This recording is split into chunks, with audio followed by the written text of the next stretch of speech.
전도사님을 통해서 선포될 말씀은 사도행전 1장 6절에서 8절 말씀입니다. 사도행전 1장 6절에서 8절 말씀 다 찾으셨으면 그들이 모였을 때에 예수께 여쭈어 이르되 주께서 이스라엘 나라를 회복하심이 이때니까 하니 이르시되 때와 시기는 아버지께서 자기의 권한에 두셨으니 너희가 알 바 아니요 오직 성령이 너희에게 임하시면 너희가 권능을 받고 예루살렘과 온 유대와 사마리아와 땅끝까지 이르러 내 증인이 되리라 하십니다. 아멘. 멀리 아프리카 우간다에서 오신 우리 정성철 선교사님께서 말씀과 오늘 또 현장 사역에 따른 영상도 보여주시겠습니다. 나오십시오. 감사합니다. 먼저 기도하겠습니다. 참 좋으신 주님 감사드립니다.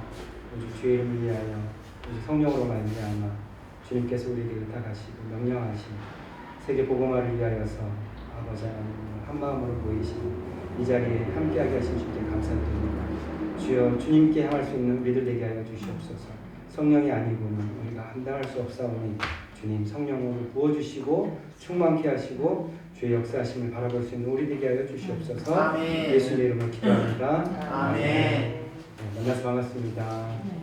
네, 하나님께서 안디교회를 처음 만나게 하시고 하신 것도 은혜인데 또 이렇게 또 이 자리에서 함께 선교에 대한 말씀을 나눌 수 있도록 허락해 주신 하나님께 감사드립니다. 아멘. 안디옥 교회를 통해서도 받은 사랑이 크고 목사님 통해서 받은 사랑이 크고 또 지팡이 선교회를 통해서도 제가 많이 하나님께서 그 일하심을 바라봅니다. 개인적으로 받은 건 아무것도 없습니다. 세상적인 거. 그러나 어떠한 도전이 되고 하나님 안에서 어떠한 뜻을 나누고 또 그것을 비전으로 만들어가고 또 그것을 실천해 가시는 이런 모습 보실 때 하나님께서 여전히 우리 가운데 일하고 계시구나라는 것을 느끼게 되었습니다. 선교 보고를 겸하여서 제가 말씀도 좀 나눴으면 하는데요. 선교지에서 일어나는 일들이나 또 사역의 보고는 좀 후반부에 영상으로 같이 준비해서 알려드리고요. 제가 선교사로 지내면서 하나님께서 저에게 깨닫게 하시고 또 제게 또 회개하게 하시고 저의 부족함을 알게 하신 것들을 오늘 말씀에 좀 담아서 그냥 성찰하는 마음으로 고백하는 마음으로 또 그리고 이 말씀을 같이 좀 의미를 나눴으면 좋겠다 하는 마음으로 좀 몇 가지를 담아 보았습니다. 오늘 제목은 하나님의 구원 사역의 현장에 서 있는가 라는 제목을 달았습니다. 사도행전 1장 6절에서 8절 말씀은 저희가 항상 잘 누누이 알고 있는 말씀입니다. 그래서 말씀 자체를 의미를 해석하기보다 제 삶 속에서 선교 사역 가운데 제게 주신 의미가 어떻게 저를 회개하게 하시고 어떻게 저를 다시 일어서게 하셨는지 좀 나눴으면 합니다. 2015년도 3월에 선교사로 처음 아프리카 우간다 땅을 밟게 됐습니다. 하나님 주신 은혜로 말미암아서 자녀 3명과 함께 5식구가 부부해서 5명이 2015년도 3월에 아프리카 우간다 땅을 가게 됐고요. 그 전에는 이제 직장 생활하고 그리고 선교의 비전을 통해서 기도하면서 또 이제 신학 공부를 하고 또 선교학을 다시 전공했습니다. 전공하고 나갈 때 또 목사 안수를 받을 기회가 돼서 목사 안수 받고 우간다 땅에 가게 되었습니다.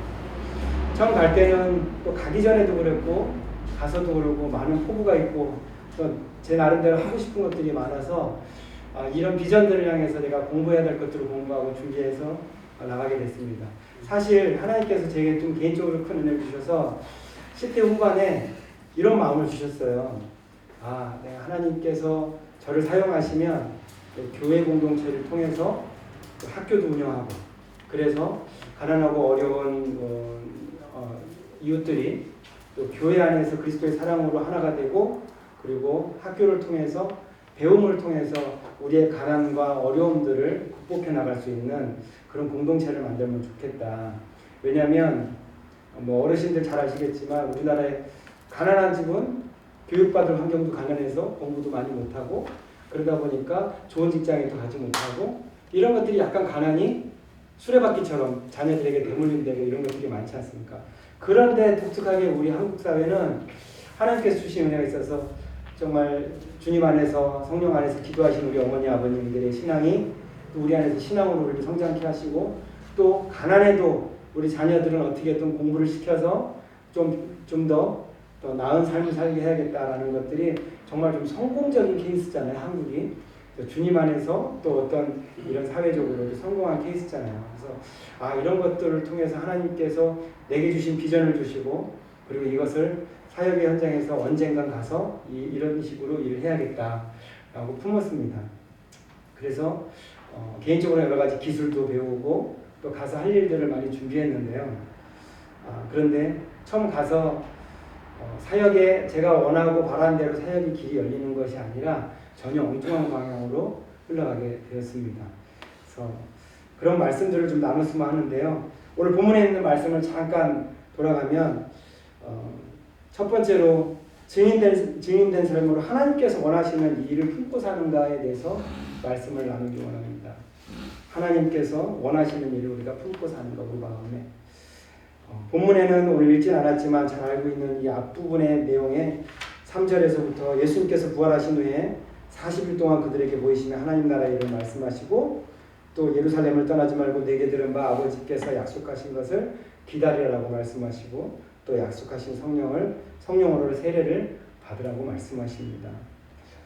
이 말씀을 다 40여일 동안 계속 이렇게 하셨는데 마지막 승천을 앞두신 이 날에 제자들이 예수님께 드린 말씀은 주께서 이스라엘 나라를 회복하시는 이때이니까 라고 하는 질문이 참 독특했습니다. 물론 그들이 구약적 어떤 사고방식이나 민족적인 열망 가운데 이것이 꼭 반드시 주님께 듣고 싶었던 어떤 답이 없겠죠. 그런데 주님께서 대답은 오늘 본문에 있는 것처럼 때와 시기는 아버지께서 자기의 권한에 두셨으니 너희가 알 바 아니요 라고 얘기하십니다. 이 말씀을 읽으면서 제가 제 자신을 보고 돌이키게 됐던 것은 제가 하고 싶은 선교, 내가 하고 싶은 어떤 사역, 내가 하고 싶은 일들을 꿈꾸고 열심히 준비하고 나름 갔는데 왜 내게 이런 사역들이 열리지 않지? 라는 거에 대해서 고민하고 좀 마음도 속상도 하고 그랬는데 이 본문의 말씀처럼 내가 주님께서는 하나님 나라의 일을 말씀하시고 또 주님께서 성령을 통하여 일하실 것을 우리에게 말씀하시는데 나는 여전히 내가 하고 싶은 사역, 내가 하고 싶은 선교, 내가 하고 싶은 일들만을 기도하고 그것만을 왜 그게 안 열리냐라고 떼쓰고 있었나? 라는 것을 좀 되돌아보게 되었습니다. 그래서 그러나 주님께서는 8절의 말씀처럼 오직 성령이 너에게 임하시면 너희가 권능을 받고 예루살렘과 온 유대와 사마리아와 땅끝까지 이르러 내 증인이 되리라 라고 하신 말씀처럼 결국 내가 하고 싶은 거, 내가 꿈꾼 거, 내게 이런 성경금이 내게 들어오면 이런 걸 할 수 있겠구나, 이런 도움이 내게 오면 이런 걸 할 수 있겠구나 라는 것이 아니라 결국 하나님께서 일을 하시고 성령으로 말미암아 일을 하시는 거지 내 자신이 하고 싶다고 해서 하는 것이 아니구나. 내 자신이 하고 싶다고 하는 것은 나의 일이지 하나님의 일이 아니지 않습니까?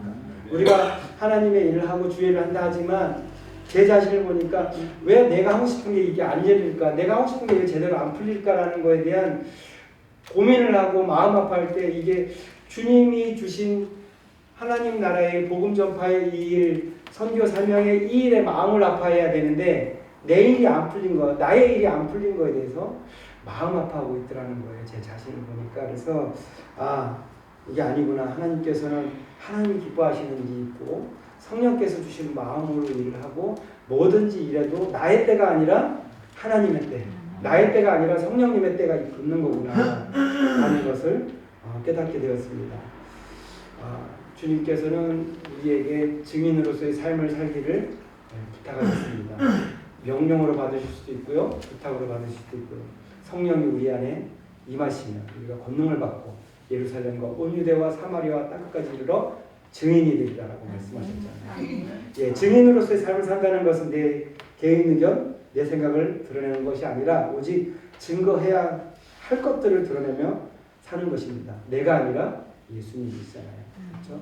내가 하고 싶은 일이 아니라 예수님이 하고 싶은 것, 내가 하고 싶은 것이 아니라 하나님이 하시고 싶은 것, 이 영혼구원 사역에 있어서 이런 것들을 회개하게 하셨습니다. 내가 하고 싶은 것들에 대해서만 골똘히 생각했는데 하나님이 그때에 그곳에서 하나님이 원하시는 것을 나를 통해 혹은 우리를 통해 혹은 지팡이 성교회를 통해서 하기를 원하시는 것이 있구나라는 것을 생각하게 되었습니다. 사역에 있어서 저도 서두에 말씀드렸지만 제 자신에 대한 회개와 성찰에 대한 말씀입니다. 어떤 시대와 유행, 풍조, 선교사에게도 그런 게 있어요. 이런 거 하는 게 선교하는데 이런 것이 요즘은 다 이렇게 해. 뭐 이런 것들이 앞으로도 안정적으로 사역하기 위해서 이런 것들이 필요해하는 약간 이런 것들이 있습니다. 물론 절대 잘못된 게 아니에요. 그러나 하나님이 원하시고 성령님께서 원하시는 것이 아니라 단지 나도 거기에 따라서 그냥 나도 그렇게 안정적인 선교사역이 되고 안정적으로 일을 할 수 있어라고 생각하고 일을 한다면 하나님이 하시는 일하고 저희 하는 일하고 좀 상관없는 일이 되버리잖아요. 겉으로 보기에는 하나님이 하시는 일이지만 일이라고 말할 수 있지만 그렇지 않습니까? 시대와 풍조와 뭐 유행과 개인의 직접 수준이나 어떤 말씀과 상황과 이런 것들을 타협하거나 요즘 대세가 이렇게 하는 거니까 요즘 이렇게 살아가는 거야. 혹은 목회 현장에 계신 여러분들도 뭐 요즘 목회는 이렇게 하는 거야. 라는 것이 아니라 다시 원점으로 돌아가서 말씀 앞에 서고 성령님 붙들고 성령님께서 나를 증인 삼아 주신다 하셨으니까 성령님 인도하시는 대로 살아가겠습니다. 라고 결단하며 신앙생활하고 또 사역하시는 저 여러분 됐으면 합니다. 아멘. 오직 성령님께서 이 일을 감당하게 하시고 이 일을 이루실 줄 믿습니다. 아멘. 자녀들과 함께 새 자녀와 함께 저희가 우간다에 처음 발을 내딛을 때 저희가 기관 사역으로는 한국 기아대책본부의 파송선교사로 기관 파송선교사로 나가 있는 것이고요. 저희는 이제 개인적으로도 개인적인 사역들도 합니다. 처음에 갈 때는 무슨 사역을 해야 될지 알지도 못하겠고 마음에 품은 건 많은데 뭐부터 시작해야 될지 모를 것 같고 그랬습니다. 그래서 이따 영상에도 보여드리겠지만 우간다의 캄팔라에서 한 80km 정도 떨어진 지방도시 인근에 있는 지역에 있는 곳에 이제 정착하게 됐습니다. 그곳에 처음에는 보통 요즘은 모든 기관들도 그러고 선교단체들도 그렇지만 보통 2년 정도는 도시에서 언어 연습도 하고 또 훈련도 하고 생활 적응도 합니다. 그래서 그렇게 하면서 하나님께서 이곳에서 어떤 일을 하길 원하시는지 어떤 식으로 일을 하길 원하시고 어떤 영혼들을 돌보길 원하시고 나를 통해서 일하시길 원하시는 것이 발견해 나가는 시기들로 사용하십니다. 우리 지팡이 선교회도 한 1년 정도 이렇게 시작되신 줄로 아는데요. 하나님께서 방향을 잡아가시고 그 길을 인도해 가시는 기간이라고 생각됩니다. 저는 제가 좀 제 아내나 가족에게 말은 안 했지만 제 스스로에게 좀 조급함이 있었던 것 같아요. 사역에 있어서 뭔가를 해야 될 것 같은. 근데 그런 것들이 제 극히 인간적인 생각이었지 하나님께서 정말 이것을 원하시는지에 대해서는 진지하게 생각하지 못했던 것 같아요. 이 말씀을 들은 이유는 우리 지팡이 선교에서 하나님께서 잘 인도하시는 정말 성령의 인도하심 되어지는 방향으로 잘 인도되어 갈 수 있는 기간이라 이렇게 생각하시면서 하나님께서 정말 원하시는 것이 무엇인지 세상의 모든 일들을 다 할 수는 없습니다. 선교의 모든 일을 지팡이 선교에 감당할 수 없어요. 그러나 하나님이 맡겨주신 일에는 정말 충실히 최선을 다할 수 있는 선교가 되었으면 합니다. 아멘. 두 번째로는 하나님의 구원자에게 현장에서 사는 삶을 살고 있는 것입니다. 첫 번째 아까 말씀드린 건 하나님께서 원하시는 일들이 마음에 품고 사냐는 거예요. 내가 원하는 일을 품고 사는 건지 하나님이 원하시는 것을 품고 사는 것인지 선교 현장이든 사역 현장이든 목회 현장이든 또 여러분의 각자의 삶의 현장에서 그곳에서 하나님이 원하시는 일을 품고 산다면 그곳이 하나님의 나라의 일을 하는 선교 현장이 되는 거 아닙니까? 지역적으로는 우간다 대단한 것 같지만 저는 하나님께 별로 대단하지 않아요. 제가. 왜냐하면 저는 기도했고 제가 바랬던 것을 하나님이 들어서 응답해 주신 거니까 저는 복 받은 사람이잖아요. 기도했고 응답받아서 간 거니까 떠밀려서 간 게 아니고 하나님 나를 사용해 주세요. 내가 하나님 선교사로 살길 원합니다 할 때 하나님께서 기도 응답해 주시고 보내주셨으니까 얼마나 복받은 사람이에요. 그렇지 않습니까? 그런데 만약에 제가 막 떠밀려서 뭐가 안 되고 어렵고, 물론 하나님이 여러 모습으로 일을 합니다. 그렇죠? 여러 모습으로 일을 하는데 그렇게 했다면 어렵고 힘든 일 있을 때마다 불평하고 제가 힘들 텐데, 그렇게 하지 않을 수 있었던 것 중에 하나는 하나님께서 나를 기도 응답해 주시고 이렇게 보내주셨는데, 혹은 내게 일이 안 열리고 어려운 일을 겪어도 하나님께서 인도해 주시겠지. 왜? 나의 기도 응답을 통해서 하나님께서 들어 기뻐 받아주시고 이렇게 보내셨으면 내 삶의 모든 순간들도 그렇게 사용해 주시겠지 라는 마음이 생기더라고요. 그래서 하나님께서 하나님이 원하시는 일을 품고 살아야겠다. 제가 항상 이렇게 생각합니다. 두 번째는 하나님의 구원사역의 현장에 사는가예요. 아까도 말씀드렸지만 하나님의 구원사역의 현장에 사는가, 하나님의 일하시는 현장에 내가 있는가입니다. 남의 일로 있으면 옆에 옆집의 사람의 다른 분의 어떤 사역 현장에 하나님께서 뜨겁게 역사하셔, 되게 좋겠다. 그럼 그게 전부예요.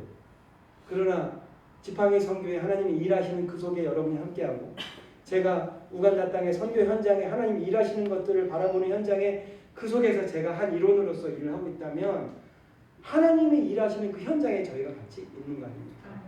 지팡이 선교에도 그렇지 않습니까? 하나님의 일하시는 그 현장, 그 일들 가운데 우리가 그 속에 있다면 하나님의 일을 함께하고 있는 그 은혜를 누리고 사는 삶입니다. 우리가 하나님의 일을 한다는 게 사실은 제가 제 스스로 내가 하나님의 일을 한다는 표현이 좀 웃기고 가소롭기까지 해요. 어떻게 제가 하나님의 일을 해요. 그러나 하나님께서 우리를 사용해 주시는구나, 나를 써주시는구나, 기꺼이 나를 이 일에 동참해 주시는구나 생각할 때 그게 큰 은혜로 제게 오더라고요. 지팡이 선교에도 하나님께서 기꺼이 일을 맡기시고 기꺼이 하나님이 일하시는 현장에 항상 이렇게 서 있게 하실 줄 믿습니다. 말씀을 붙들고 살아가는 이 삶에 있어서 우리의 증인된 삶은 주님 오실 그날까지 계속돼야 되는 일이 있습니다. 주님 오실 그날까지, 세상 끝날까지, 개인적으로는 우리의 인생을 다하는 날까지, 또 혹은 그 중에 주님 오시면 주님 오실 그날까지 계속돼야 될 줄 믿습니다. 마태복음 24장 14절에 이 천국 복음이 모든 민족에게 증언되기 위하여 온 세상에 전파되니 그제야 끝이 오리라. 주님 오실 그날에 우리가 각자의 신앙생활과 영성생활에 나 혼자 예수 잘 믿고 조용히 경건생활하고 그렇게 살 수도 있습니다. 잘못됐다고도 할 수 없어요. 그러나 한 영혼이라도 더 하나님이 가장 기뻐하시는 잃어버린 영혼, 죽은 영혼들을 살리는 데 있어서 내 삶이 쓰여지는 그 현장에 있다면 그보다 하나님이 기뻐하시는 영혼이 있겠어요. 우리를 그 생명구원하는 현장에 우리를 보내셔서, 혹은 우리의 삶에서 우리를 사용하셔서 나 혼자 예수만 잘 믿으면 돼가 아니라 내 삶을 통하여, 내 손을 통하여서, 내 입술을 통하여서 한 영혼이라도 정말 더 죽게 돌아올 수 있도록 이끈다면 하나님께서 얼마나 기뻐하시겠습니까? 땅끝까지 이르러 예수님의 복음이 증인이 된 이 삶에, 이런 구원의 현장에 저와 여러분이 한복판에 서 있기를 소망합니다. 제가 영상으로 가끔 우리 신앙의 선배들의 모습들을 볼 때 많이 보는 게 뭐냐면 1970년인가요? 71년인가요? 여의도 세계 복음화 빌리그램 그 집회를 가끔씩 보고, 가끔 또 그 영상을 또 우리 우간다에 있는 교회 친구들에게 보여줍니다. 우리 이때 이렇게 기도했다. 우리의 신앙의 어머니 아버지들, 우리도 기도해야 된다.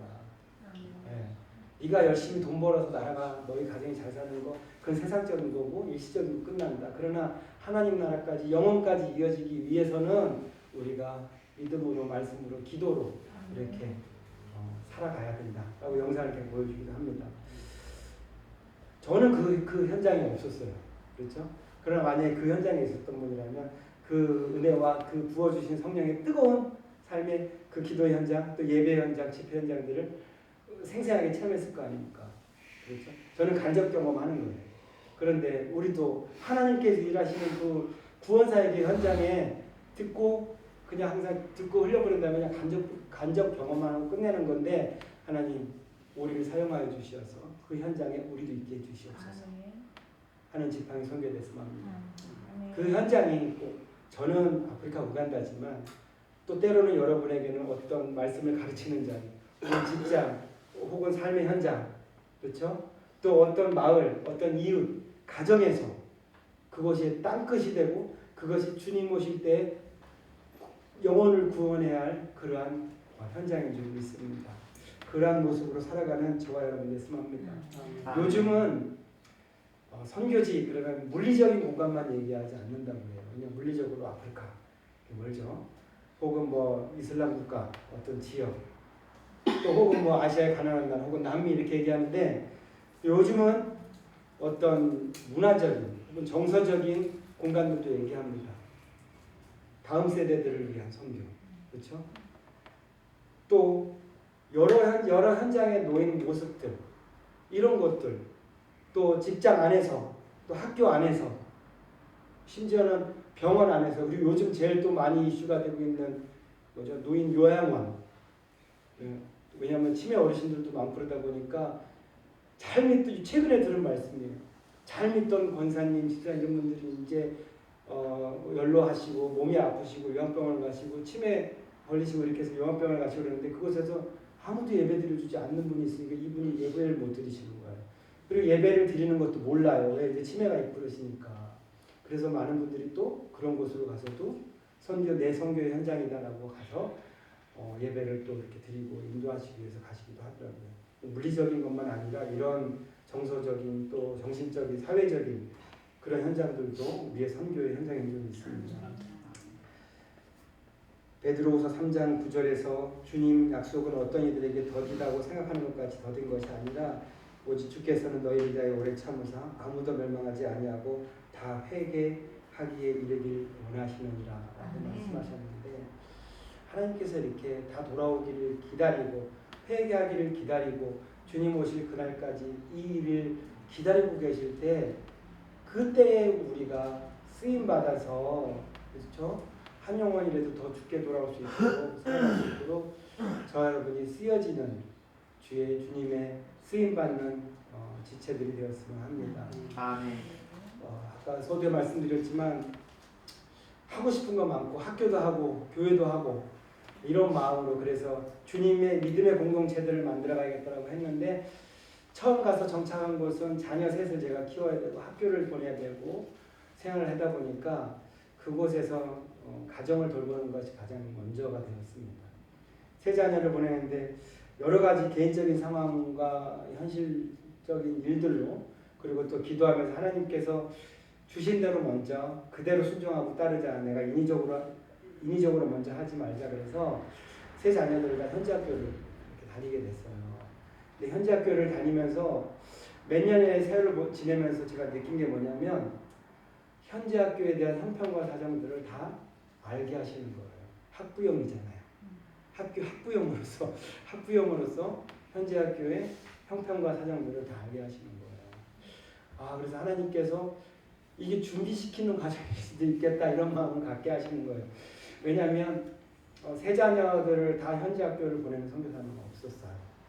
근데 여러 상황이 그런데 세 자녀를 다 보내게 하시고 중고등학교를 보내게 하시고 초등학교를 보내게 하시고 이렇게 현지 학교를 보내면서 현지 학교의 현실이 이렇구나 또 교육 상황이 이렇구나라는 것을 좀 알게 하셨고 그리고 또 하나는 학교 근처에 집을 얻다 보니까 그냥 이렇게 아무 생각 없이 집을 학교랑 가까워서 집을 얻었는데 저희 집에서 저희는 다 우간다가 영국 식민지 생활을 해가지고 주택들이 좀 커요. 한 주택들이 그 주택에 이렇게 사는데 집을 딱 세 집을 넘어가니까 저희도 몰랐는데 도시빈민가가 이렇게 있는 거예요.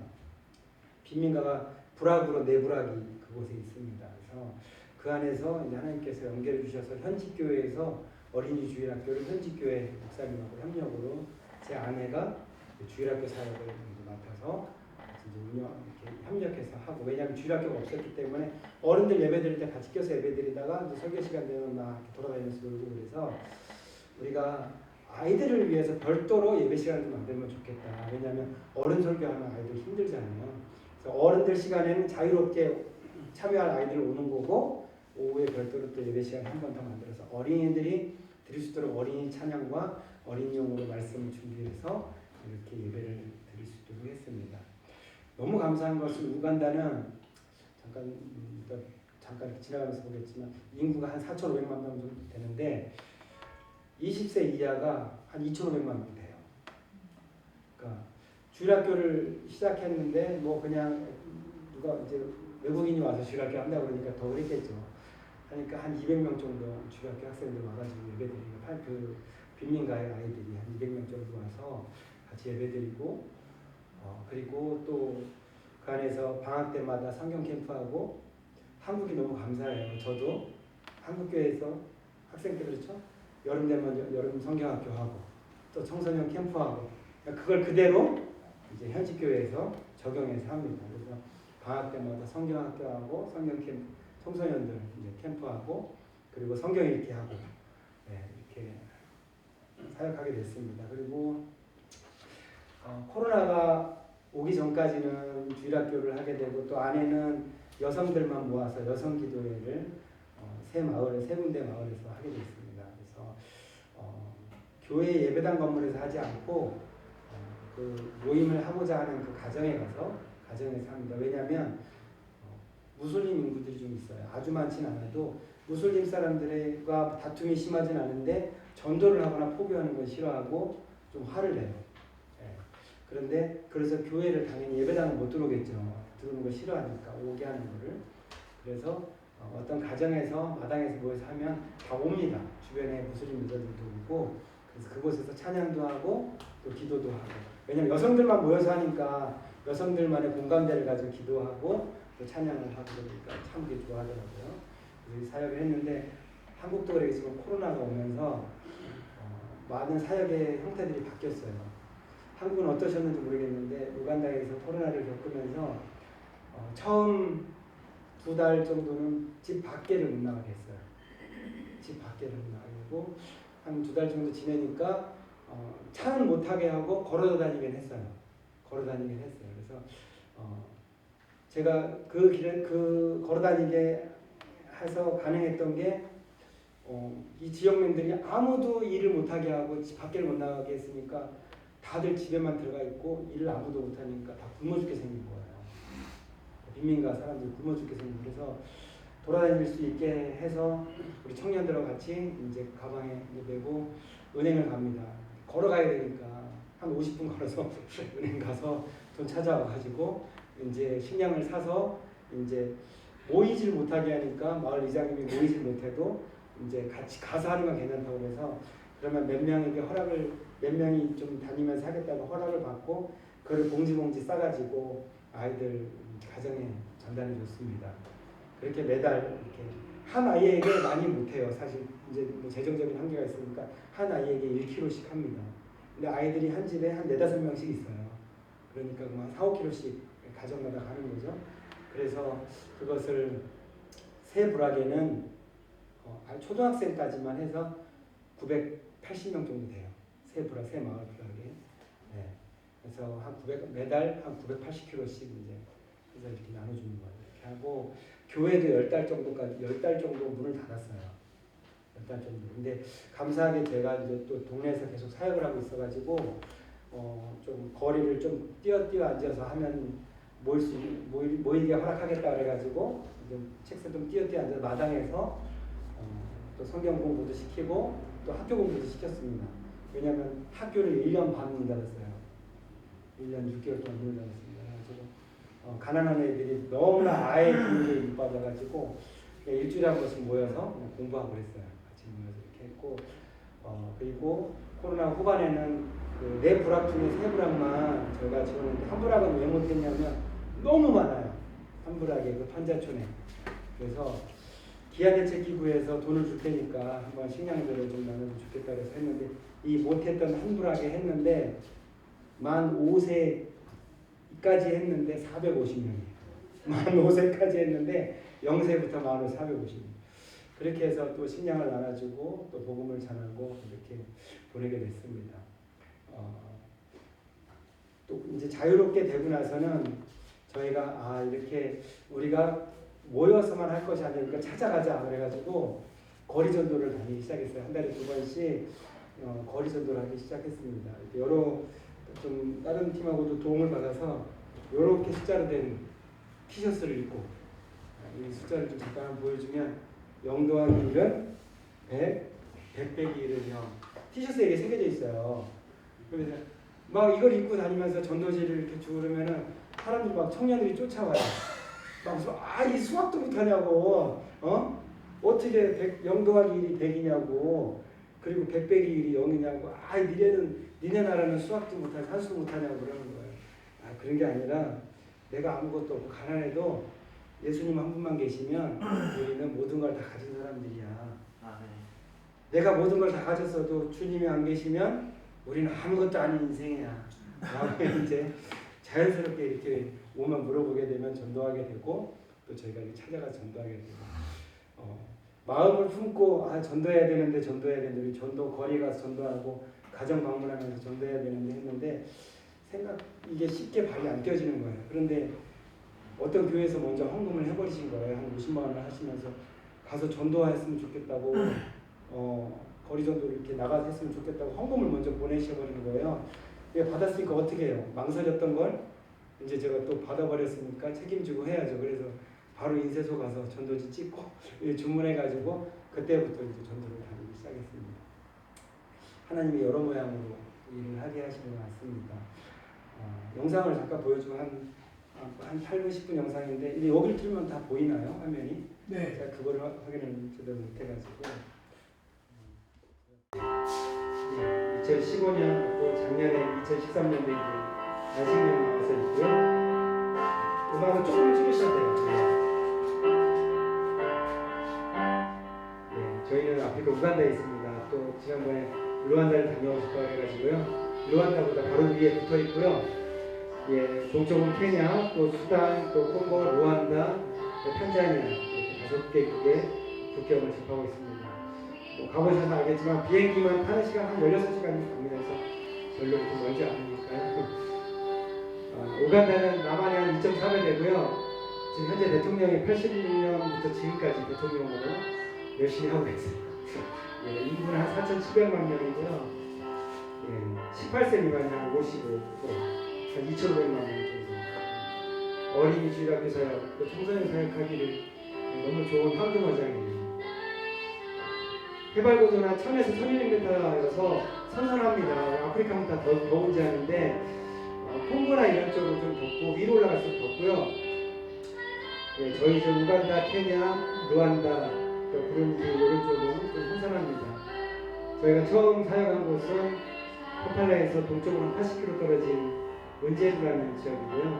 그 인근에 또 진자라는 도시가 있습니다. 이렇게 이거는 가족 사진은 한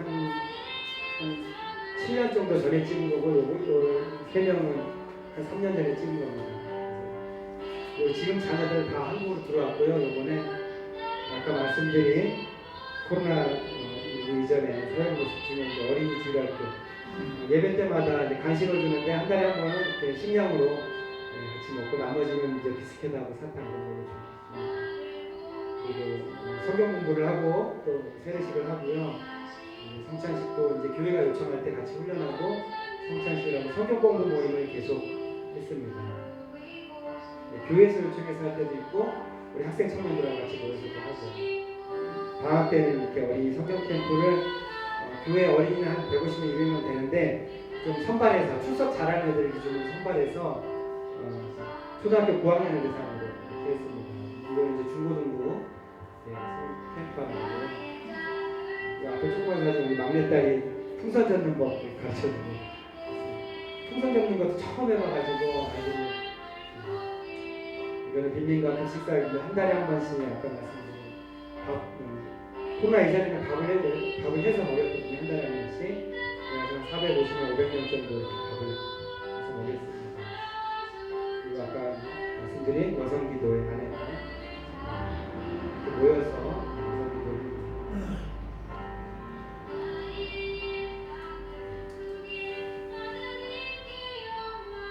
그리고 제가 기반으로 속해 있는 기아대책을 통해서 학교 교육 프로그램으로 초등학교 선생님들 모아서 컴퓨터 사용하는 것 이제 알려주고 그리고 했습니다. 그리고 청소년들에게 성생명 위생 교육하고 이렇게 학교 교실 건물도 지원받아 짓기도 하고요. 그리고 학교 교실 건물. 코로나 시기에는 한국 교회에서 개인적으로도 그러고 기아대책에서 그러고 계속 식량 지원을 통해서 할 수 있도록 됐습니다. 마스크를 써본 적이 없어가지고 다들 빈민가 노인분들하고 장애인 가정은 오기 전까지 한 8년 정도가 계속 식량들 한 달에 한 번씩 식량 배치하고 지냈습니다. 그리고 이렇게 떨어져서 앉아서 할 수 있다고 하니까 조금씩 뛰어서 성경 공부도 하고 성경 암송대회 하고 그다음에 과외죠. 방과후 수업 같이 했습니다. 그리고 2020년부터 23년까지 3년 6개월 동안에 초등학교 선생님들, 지역에 있는 군에 있는 초등학교 선생님들 불러 모아서 기아대책과 함께 해서 한 80개 학교 가서 이렇게 했습니다. 또 기아대책이 우리 또 선교 NGO입니다. 그래서 우물도 저희 기초받아서 하고 개인적으로 지원받아서 하기도 하고 기아대책을 통해서 하기도 하고 예배당도 이제 리모델링하거나 이런 건축도 하고요. 아까 말씀드린 것처럼 5세 이하 어린이 450명 10년 연합의 시간입니다. 그리고 이렇게 노방전도 다니는데요. 가정을 가서 사형리로 복음을 전하기도 하고 거리에 사는 전도지로 전하면서 합니다. 가정에 찾아와서 전도를 하면 너무 좋아해요. 거리에서 전도를 하면 너무 좋아요. 왜냐면 전도지를 주고 그러면 선물을 받은 그런 느낌으로 받으세요. 그 종이 한 장을. 물론 무슬림들에게는 이런 것들을 주는 것이 허용이 안 되는데 이제 앞으로 저희는 지금 살던 곳에서 한 250km 북쪽으로 올라갑니다. 그래서 이 올라가는 것 때문에 안식년을 나와서 막내딸을 한국에 정착시키고 같이 갈 수가 없어서 새로 가는 곳은 아무리아라는 지역이고요. 도시에 제일 번화가예요. 저희가 가는 곳은 제일 번화가. 그리고 그 외에는 시골입니다. 여러분이 그냥 TV에 보시는 것 같은 그런 지역. 여기는 제일 번화가 지역입니다. 기도 부탁드리겠습니다. 성령님의 인도하심에 귀 기울여서 사역에 힘쓸 수 있도록 또 새로운 아모리아 지역 사역을 기도를 준비하고 주님께서 얘기하시는 사역자를 함께 공부하시도록 세 번째는 학업 중인 세자녀들이 한국에 살아갈 때 주님의 동행하심과 인도하심과 수행하시도록 기도시 바랍니다. 첫째, 둘째는 지금 대학교에 다니고 뒷사진을 하고 있고요. 셋째는 끝까지 남아서 저희랑 같이 살다가 아무리아로 가는데 거기 말라리아가 너무 심해요. 지금 올해 고등학교 1학년 기숙사로 들여보냈습니다. 그리고 저희는 이번 6월 10일쯤에 다시 우간다로 부부만 들어가는 거죠. 아무리아로. 잠깐 이 시간 한 1, 2분이라도 같이 기도하는 시간 하셨으면 좋겠어요. 지금 잠깐 이 제목 나눈 걸로 같이 기도하고 제가 마무리 기도하고 제 시간을 마치도록 하겠습니다. 같이 기도하시기 바랍니다. 하나님 주 아버지 감사합니다. 오늘 지방의 성도를 통하여서 일하게 하신 아버지 감사드립니다. 아버지께서 일하시고 이루신 일들을 바라보고 계시는 아버지시옵소서. 아버지 하나님께서 지방의 성도를 아버지 인도하셨사 주님의 뜻을 아버지 하나님 펼쳐주시고 아버지 역사해 주시옵소서. 우리 역시로 만든다시고 아버지가 원하시는 하나님 아버지가 택하시는 이곳에서 하나님의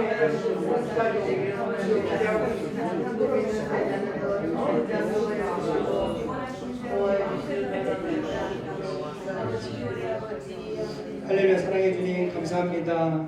우리 지팡이 성도를 붙들어 주시옵소서. 하나님의 일하심을 기대합니다. 하나님의 일하심을 품고 살아가는 지팡이 성도에 되게 하여 주시옵시고 하나님의 일하심의 현장에 서 있는 아버지 지팡이 성도에 되게 하여 주시옵소서.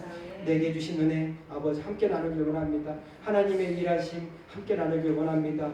그곳에서 일하신 하나님을 아버지 만나는 우리들 될 수 있게 하여 주시옵소서. 감사드리며 예수님의 이름으로 기도합니다.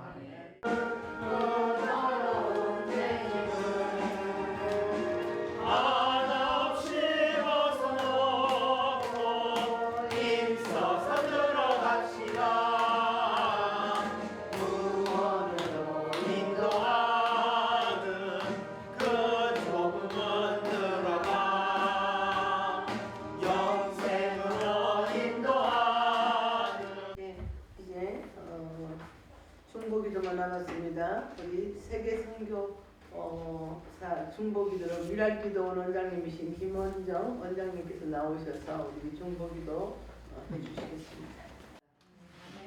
우리는 기도를 시작해서 기도를 마쳐야 됩니다. 아멘. 그래서 우리는 영적인 얼굴이 제일 중요합니다. 아멘. 사도행전을 보면 베드로가 그랬죠. 기도하는 일과 말씀 전하는 전공하라고. 주에 삼창하고 노잔대회하고 이제 남아프리카에서 54명의 대통령 오시는 그 6월 4일, 5일에 하신대요. 그때 우리가 기도도 밀어야지만은 참석할 수 있는 많은 사람들이 할 수 있는 은혜를 달라고 기도하겠습니다. 주여 삼창합니다. 주여! 주여! 주여!